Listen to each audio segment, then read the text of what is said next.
My name is Julia, and I've worked at Meridian Investments for almost a decade now. I started as an entry-level analyst and clawed my way up to investment manager through countless late nights and sacrificed weekends. The past year has been particularly intense. I led 3 major client acquisitions that our CEO called transformational for the company. The stress nearly broke me, but the bonuses that followed made it all worthwhile. Last Thursday, I was reviewing my accounts when I realized something that stopped me mid-sip of my morning coffee. Between my regular salary and these recent bonuses, I had accumulated enough money to do something I'd dreamed about for years: buy my parents a proper house. Mom and Dad have lived in the same dilapidated 2-bedroom on Cedar Street for over 30 years. The roof leaks every time it rains, the foundation is cracking, and the heating barely works in winter. They've always refused my offers to help with repairs, saying it wasn't worth throwing good money after bad, but they also refused to move, citing financial constraints. I called my realtor friend, Diane, immediately. "I need a house," I said without preamble when she answered. "Well, hello to you too, Julia," she laughed. "Tired of that downtown apartment already?" "Not for me, for my parents. Something small but solid, in a safe neighborhood. Walking distance to groceries and medical facilities. And with a good-sized yard for Mom's gardening. Dad's arthritis is getting worse, so minimal stairs would be ideal." Within a week, Diane had found the perfect place: a single-story ranch-style home in Oakwood, a quiet suburb with excellent amenities. 3 bedrooms, a spacious kitchen, and best of all, a beautiful south-facing garden plot. At $385,000, it wasn't cheap, but my bonuses could cover it entirely. I toured it on a Tuesday and signed the papers on Wednesday. The closing process was expedited since I was paying cash, and within 3 weeks, I had the keys in hand. I hadn't told my parents anything. I wanted it to be a complete surprise. That Saturday, I drove to my parents' place for our regular family dinner. My sister Anna would be there with her husband Mike and their 5-year-old daughter Lily. Anna is 2 years younger than me, and we've never been particularly close. Where I'm practical and focused, Anna is emotional and impulsive. She's bounced between jobs and apartments for years, never quite finding her footing. Mom greeted me at the door with her usual tight hug. "Julia, you're early for once, come help me finish the potatoes." The house smelled of pot roast and cinnamon, comfort scents from my childhood that always made me feel at home despite the peeling wallpaper and sagging ceiling. Dad was in his recliner, watching baseball and rubbing his knees absently. "There's my big shot," he said with a wink. "How's the investment world treating you?" "Can't complain," I replied, kissing his cheek. "How's retirement?" "Boring as hell," he grinned. "Your mother keeps threatening to give me a honey-do list a mile long, but there's not much point fixing up this old dump." The doorbell rang, announcing Anna's arrival. Lily burst in first, launching herself at my legs. Mike nodded to me, already making his way to the kitchen to grab a beer. Anna gave me a quick, perfunctory hug. "Nice blouse," she said. "Expensive?" "Just picked it up during a sale," I lied. There was no point telling her it was Burberry. Dinner was the usual affair: Mom's cooking, Dad's stories about neighborhood gossip, and Anna talking about her latest job prospect that was definitely going to work out this time. I sat quietly, the envelope with the house documents burning a hole in my purse. As Mom started clearing plates, I stood up. "I have something for you all," I said. "Well, for Mom and Dad specifically." Anna looked up sharply. "What is it?" I pulled out the envelope and handed it to my father. "Open it." He fumbled with the clasp, eventually extracting the papers. Mom leaned over his shoulder, her brow furrowed. "What is this?" Dad asked, confusion evident.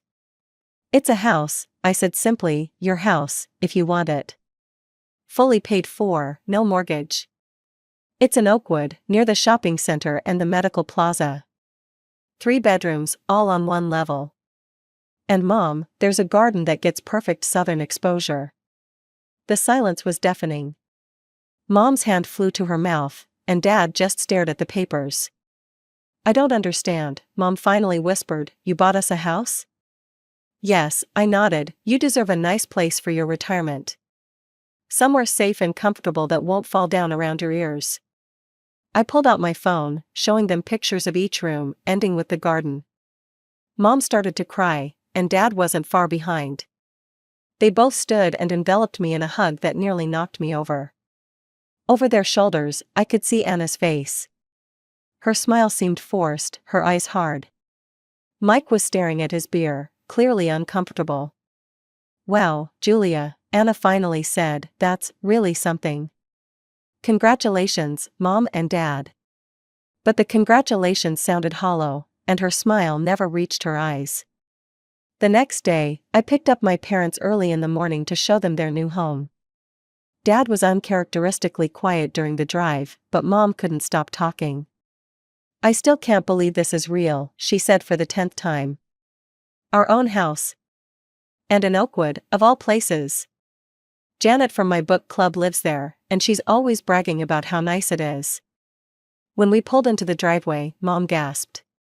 The house wasn't large or fancy by any means, but compared to their old place, it was a palace. Red brick with white trim, a covered porch with enough space for 2 rocking chairs, and a neatly trimmed lawn. "This is ours?" Dad asked, his voice small. I nodded, handing him the keys. "All yours, want to do the honors?" His hand trembled slightly as he unlocked the front door. The entryway opened into a bright living room with large windows that flooded the space with morning light. I'd had the real estate company's stager leave some basic furniture so it wouldn't feel empty. "Oh!" Mom exclaimed, rushing forward. She ran her hand over the kitchen countertop, opened and closed cabinets, tested the faucet.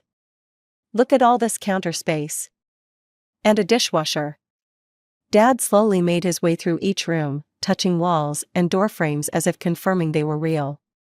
When he reached the backyard, he stood for a long moment staring at the garden plot. Mom joined us, already talking a mile a minute. "I'll put cucumbers along that fence, and maybe some zucchini over there. And flowers. Dahlias and marigolds to keep the bugs away from the vegetables. And right there, we could set up a little table and chairs for morning coffee." We spent the next hour going through every room, with Mom pointing out where each piece of their furniture would go, and which walls she wanted to paint. Dad was mostly concerned with the water heater and furnace, checking them thoroughly and nodding with approval. "This is quality stuff," he said. "Not like the junk we've been dealing with." "So when can we move in?" Mom asked eagerly. "Whenever you want," I told her. "The utilities are already turned on and in your names. I paid the first year of property taxes, too." A week later, I took a rare day off work to help with moving day. I'd hired professional movers, of course, but I wanted to be there for support. Dad hated accepting help almost as much as he hated change, and I anticipated some grumbling. The movers arrived at 8 a.m. sharp, and by noon, most of my parents' belongings were packed and loaded. There wasn't much worth salvaging, their old furniture was mostly worn out, and many of their appliances barely functioned. Still, they insisted on bringing everything. By late afternoon, we were at the new house, directing the movers where to place furniture. Mom seemed energized by the whole process, darting from room to room with instructions and ideas. Dad, on the other hand, looked overwhelmed. I found him sitting on the front porch steps, staring at the moving truck. "You okay?" I asked, sitting beside him. "Just taking a breather," he replied, "lot of changes today." "Good changes, though, right?" He nodded slowly. "Good changes, just a lot of them." He patted my hand. "I'm proud of you, Julia. You've done well for yourself. Better than I ever did." That night, after the movers had left and we'd ordered pizza because no one had the energy to cook, I helped Mom make up the beds while Dad fiddled with the TV setup. "What are you going to do with the old house?" I asked. Mom sighed, tucking in hospital corners with practiced efficiency. "Put it up for sale, I suppose. Not that anyone will want it except for the land. That part of town has gone downhill." "You might be surprised," I said, though I doubted it. "Their old neighborhood had high crime rates and few amenities. Whatever you get for it will be a nice little nest egg." "We'll need it," Mom said pragmatically, property taxes and insurance will be higher here, even with you covering the first year. Over the next few months, I threw myself back into work. A new client had approached Meridian with a complex portfolio that needed restructuring, and I was determined to land the account. Between late meetings and weekend strategy sessions, I only managed to call my parents once a week and visit maybe twice a month. Each time I visited, the house looked more and more like a home. Mom had planted her garden, as promised, and was already harvesting the early vegetables. Dad had set up a workshop in the garage and was building birdhouses to sell at the local farmers market. They both seemed happier and healthier than I'd seen them in years. During one of our calls, Mom mentioned that Anna had been visiting frequently. She brings Lily over almost every weekend, Mom said. It's so nice having them close by. Lily loves helping in the garden. That's great, I said, ignoring the slight twinge of jealousy. I was glad Anna was spending time with our parents, but it stung a little that she could do so regularly while my career kept me too busy. Anna mentioned she might be looking for a new apartment soon, Mom continued. Her landlord is raising the rent again, and Mike's hours got cut at work. Is she hinting that she needs money? I asked, perhaps more sharply than intended. No, Mom said quickly, just thinking out loud, I suppose, you know how Anna is. I did know, my sister had never been good with money or planning ahead. Every few months, she'd find herself in some financial crisis that required bailing out. Usually, that fell to me. Well, tell her to call me if she needs help with the security deposit or something, I said. You're a good sister, Mom replied warmly. I wasn't so sure about that, but I tried. 3 months flew by in a blur of meetings, presentations, and late nights at the office. I'd managed to land that big client I was working on, which meant another substantial bonus but even less free time. I called my parents when I could, keeping our conversations brief but warm. They always sounded cheerful, settling into their new routines and neighborhood.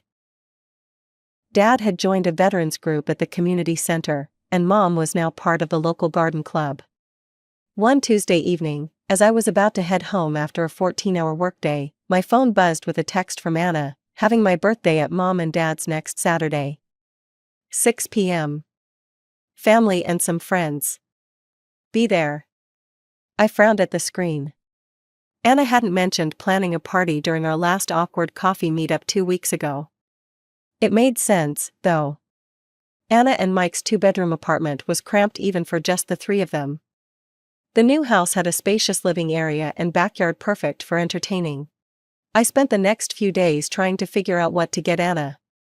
Finally, I settled on a high-end coffee maker, the kind that grinds the beans fresh and makes everything from espresso to cold brew.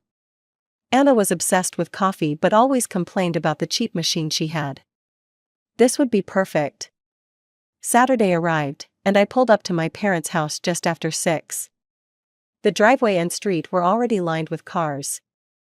I grabbed the gift-wrapped coffee maker from my passenger seat and headed inside without knocking. It still felt strange to do that at my parents' new house. The living room was full of people, mostly relatives I recognized from holidays and family gatherings, plus some friends of Anna's I vaguely remembered meeting over the years. A long table had been set up with an impressive spread of food, and music played from a portable speaker in the corner. I spotted Anna immediately. She was sitting at the head of the dining table, Mike beside her, holding court as she told some animated story to a group of admirers. She looked happy, confident, almost glowing. My parents, on the other hand, were off to the side, serving drinks and looking oddly nervous. Julia, Mom called when she saw me, hurrying over. You made it, can I get you something to drink? Mom's eyes darted around the room, never quite meeting mine. Your father grilled those kebabs you like. Better get some before they're gone. Something was definitely off with her, but before I could ask, she was rushing away to refill someone's glass. I set the gift with the others and made my way around the room, greeting relatives and accepting congratulations on the house purchase. Everyone seemed impressed with what I'd done for my parents, which made me uncomfortable. I hadn't bought the house for praise. Dinner was served buffet style, and I ended up sitting between Aunt Marge and Uncle Pete, making small talk about my job and their recent cruise to Alaska. Every so often, I glanced over at my parents, who seemed to be growing more anxious as the evening progressed. Dad kept checking his watch, and Mom was fidgeting with her napkin. Meanwhile, Anna looked completely at ease, laughing loudly and refilling wine glasses. After dessert, a beautiful cake from the expensive bakery across town, Anna announced it was time for gifts. She sat back at the head of the table while everyone gathered around to watch. She opened each present with exaggerated excitement, making sure to thank each giver effusively. Once all the gifts had been opened and admired, I expected the party to wind down. Instead, my father cleared his throat and stood up, wine glass in hand. Mom rose to stand beside him, her expression a mixture of nerves and determination. "We've got one more announcement to make," Dad said, his voice slightly shaky. "Barbara and I have been talking, and we've decided to give this house to Anna and Mike." For a moment, I thought I'd misheard him. The room went eerily silent, then erupted in confused murmurs. Our relatives looked from my parents to me, clearly uncomfortable. Mom stepped forward. "We've signed the papers already. The house will be transferred to Anna's name next week." She finally looked at me, her expression almost pleading. "We think it's for the best." I felt like I'd been punched in the stomach. Anna wasn't surprised at all. She jumped up and threw her arms around our parents, tearfully thanking them for the best gift ever. Mike stood beside her, grinning widely as he shook Dad's hand. The relatives in attendance shifted uncomfortably, shooting sympathetic glances my way. They all knew I'd bought the house for my parents just a few months ago. I stood up, legs unsteady beneath me. "Can I talk to you?" I said to my parents, trying to keep my voice level, privately. The four of us, my parents, Anna, and I, stepped into the kitchen while the party guests pretended not to notice. "What is going on?" I asked once the door was closed. "I bought this house for you." "And we appreciate that," Mom said quickly. "But it's our house now, and we can do what we want with it." "You've had it for 3 months," I exclaimed. "I spent nearly $400,000 so you could have a safe, comfortable place to live in your retirement, not so you could give it away." "It's not like Anna's kicking us out," Dad said defensively. "We'll still live here until we figure out our next steps." "Next steps? What next steps? This was supposed to be your forever home." Anna stepped closer to me, her face a mask of sympathy that didn't reach her eyes. "Julia, you need to calm down." Mom and Dad made their decision. "If you were really being generous, you'd be happy for me too. I have a family, after all. Lily deserves a nice home to grow up in." "I've helped you plenty over the years," I shot back. "Every time you've needed money for rent, or car repairs, or Lily's school tuition, who paid for it?" "Me." This was different. This was for Mom and Dad. "Those were just handouts," Mom said, her voice suddenly cold in a way I'd never heard before. "Quick fixes so you didn't have to really get involved in our lives." I stared at her, stunned. "What are you talking about?" "I bought you a house. And you visited, what, 4 times since we moved in," Dad added. "Anna comes by several times a week. She brings Lily, they have dinner with us, they help around the house." "Because I've been working," I protested. "Someone has to earn the money that pays for all of this." "If you cared about your sister the way you claim to care about us," Dad continued as if I hadn't spoken, "you would have bought her a house too. You know they've been struggling, living paycheck to paycheck in that tiny apartment." I looked at each of their faces, Anna's barely concealed triumph, Dad's stubborn defensiveness, and Mom's cold disapproval. The weight of the betrayal hit me all at once. "Fine," I said quietly, "you're right. It's your house, and you can do whatever you want with it." I turned and walked back into the living room, grabbing my purse from where I'd left it on the couch. I nodded stiffly to the remaining guests, some of whom tried to stop me with concerned questions, and headed for the door. Behind me, I could hear Anna saying something about me being dramatic, followed by forced laughter. The next morning, my phone started ringing before I'd even had my coffee. Cousin Rachel, Aunt Marge, Uncle Pete, all calling to check on me and express their disbelief at what had happened. For the next few weeks, my parents called daily. I let each call go to voicemail. The messages started apologetic, then shifted to irritated, then finally moved to guilt-tripping. I listened to each one but couldn't bring myself to call back. What was there to say? I threw myself into work with renewed intensity. 60-hour weeks became 80-hour weeks. I took on clients no one else wanted. I volunteered for business trips that kept me out of town for days at a time. Anything to avoid sitting in my empty apartment with my thoughts. 6 months passed this way. Fall turned to winter. I declined the usual invitation to Thanksgiving at my parents' house, or Anna's house, I supposed. I made plans to spend Christmas in Bali, alone. My parents stopped calling as frequently, down to once a week, then once every 2 weeks. One Tuesday evening in December, I arrived home from work to find them standing outside my apartment building, suitcases at their feet.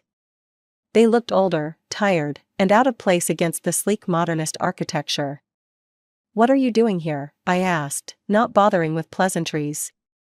"We need to talk to you," Mom said, "please." I sighed and led them up to my apartment. They exchanged glances before Mom spoke. "We were hoping we could stay with you for a while, just until we find our own place." I stared at them, incredulous. "Are you serious?" "We had to leave the house," Dad explained, not meeting my eyes. "Anna and Mike wanted to renovate, and there wasn't room for all of us with construction going on. So you gave them your house, and now you have nowhere to live," I said flatly. "We rented an apartment with the money from selling our old house," Mom said. "But the lease is up next week, and we can't afford to renew. Your father took a part-time job at the hardware store, but it doesn't pay much." "No," I said simply. "What do you mean, no?" Dad demanded. "I mean no, you can't stay here. I bought you a perfectly good house to live in, and you gave it away. That's not my problem to solve." Mom's face crumpled. "How can you be so heartless? After everything we've done for you." "What exactly have you done for me lately?" I asked. "Besides throw my gift back in my face and accuse me of not being generous enough?" "You're being cruel," Mom said, tears filling her eyes. "I'm being realistic," I countered. "I already solved your housing problem once. It cost me hundreds of thousands of dollars and earned me nothing but criticism and ingratitude. I'm not doing it again." "Then where are we supposed to go?" Dad asked. "How about Anna's house? The one that used to be yours? The one I bought for you? Surely your favorite daughter can make room for her beloved parents." They looked at each other uneasily. "Anna says there's no space with the renovations," Mom murmured. "Then that's between you and Anna, it's not my problem." I walked to the door and held it open. They stood there for a long moment, staring at me in disbelief, before finally gathering their suitcases and walking out without another word. After they left, I called Anna. She answered on the 4th ring, her voice wary. "Mom and Dad just showed up at my apartment expecting to move in with me," I said without preamble. "They said you kicked them out because of renovations." She laughed dismissively. "I wouldn't say kicked out. We're converting the guest room into a proper playroom for Lily. They could have stayed, but it would have been cramped. Besides, it's our house now." "It was supposed to be their house," I reminded her. "I bought it for them." "Look, I don't need another lecture from you. They gave the house to us, end of story. If you're so concerned about where they live, why don't you let them stay with you?" She hung up before I could respond. I blocked her number immediately after. The next day, my cousin Rachel called to tell me that my parents had moved into a small one-bedroom apartment in a less desirable part of town. Dad had taken on a second part-time job as a night security guard, and Mom was looking for work as a cashier. "They're telling everyone it's your fault," Rachel said. "That you cruelly turned them away in their time of need." "Let them say what they want," I replied. "I know the truth." "For what it's worth, most of the family is on your side," she added. "We all saw what you did for them, and how they treated you. That was 6 months ago. I haven't spoken to my parents or Anna since. From what I hear through the family grapevine, they're struggling financially but still won't admit they made a mistake. Anna and Mike are enjoying their spacious home, my gift, while continuing to badmouth me to anyone who will listen. Sometimes I wonder if I should have handled things differently. If I should have seen the warning signs of my family's true nature earlier. If I should have been less generous or more forceful in my expectations. But ultimately, I know I did the right thing, both in buying the house initially and in refusing to be manipulated further. I was tired of sacrificing myself for people who couldn't even recognize the sacrifice. I've started saying no more often at work too. I've taken up painting classes on weekends and joined a hiking group. I'm dating someone new who values my time and my boundaries. This Christmas, I'm going to New Zealand instead of Bali, and I won't be alone.